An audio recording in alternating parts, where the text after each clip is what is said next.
Okay, we've got the incredible good fortune to be with David Evans, who is the rally editor of Autosport magazine, which you all know is the global oracle for all things motorsport, world's best motorsport magazine. Thank you. So it's a pleasure. So it's great to see you here. And we really want to talk to you about Hayden Paddon. How do you rate Hayden Paddon from your point of view? Well, I've known him for quite a few years. I worked with Hayden first in the FIA Young Driver scheme. And was always really impressed with what I saw back then when he was driving a Group N Mitsubishi. Yep. And he's come on tremendously. And I think he got a good chance last year in Spain with a Fiesta, his first time in the World Rally Car, and he showed really some good times then.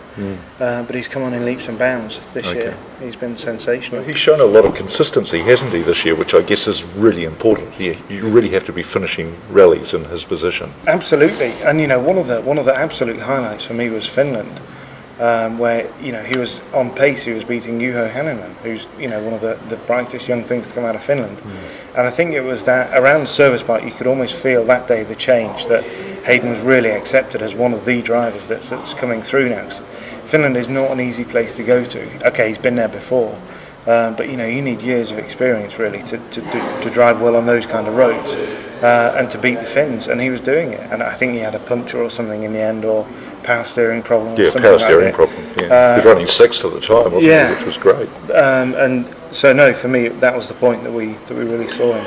So everybody in New Zealand wants to know, how close do you believe he is to securing a full-time WRC drive? Well, I think he makes a very good case with Hyundai next year. The only trouble is with Hyundai, they've obviously got quite a few drivers. They do. But for me, we'd like to see some more speed on tarmac from him. But I think certainly, if not next year, then certainly the year after, he should be looking to definitely secure a number 2 spot in a team, absolutely on merit.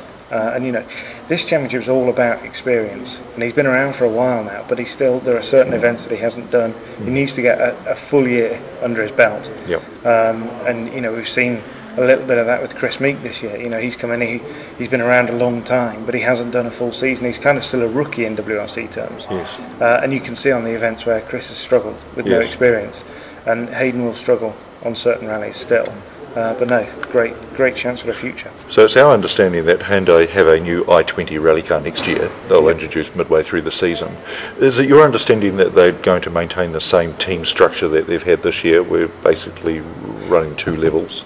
I think so. I think that's still undecided. I would imagine that there would be 3 cars on pretty much every round, because obviously they're still trying to develop the car and develop their own experience of the rallies. So yeah, I would think there's got to be an opening there for Hayden. Certainly he's very well liked in the team, and Michel Nondon's been very impressed with what he's seen as well. Of course, it really all comes down a lot to this rally now, doesn't it? What's your expectation from him in this rally? In some ways, I think it's difficult. He can almost only lose here because there is such an expectation. But these are very unpredictable roads. They're not easy roads to drive on. And I just hope that Hayden doesn't build up that expectation in himself too much. That said, he's a very mature driver. He's got an old head on quite young shoulders, and he can deal with the pressure quite well. We saw, last year was an incredible drive here. I think he had a problem on the opening day with that Skoda, and then just amazing times from there on. So clearly, him showing his speed on these roads isn't a problem. It'd be nice to think top 6, top 5, and it'd be a dream to think of a podium. Sure. There's massive pressure on the 2 of them. I'm sure there's a huge rivalry across the Tasman there that's really going to show itself this weekend. It's going to be a difficult time in the team because they're both. I'd say Atco probably more is driving for his future now. How good is this i20 at the moment? I mean, it won in Germany. That was really handed to the team. It was. In fairness, the car has got a lot better through the year. Right.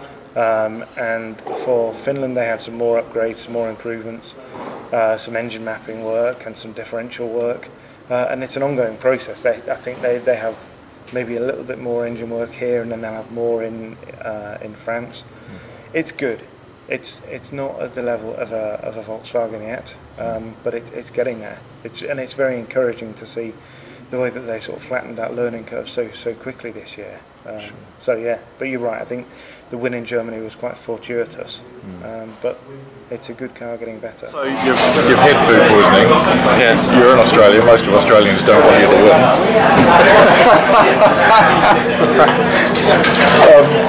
And there's a lot of pressure. And there's a lot of pressure on you for next year. I mean, everybody's saying this is the rally that could seal your career for next year. Yeah. So pretty relaxed about it all, really. Yeah, it's fine. Luckily, it happened early enough that we had plenty of time to recover. So, but yeah, maybe you're right. Maybe it was planted. Yeah. Do you think it was Chris? Did Chris make you a sandwich? No, I wouldn't trust Chris's cooking. Oh, yeah. But shakedown this morning, that was great for you, and everything's pretty good.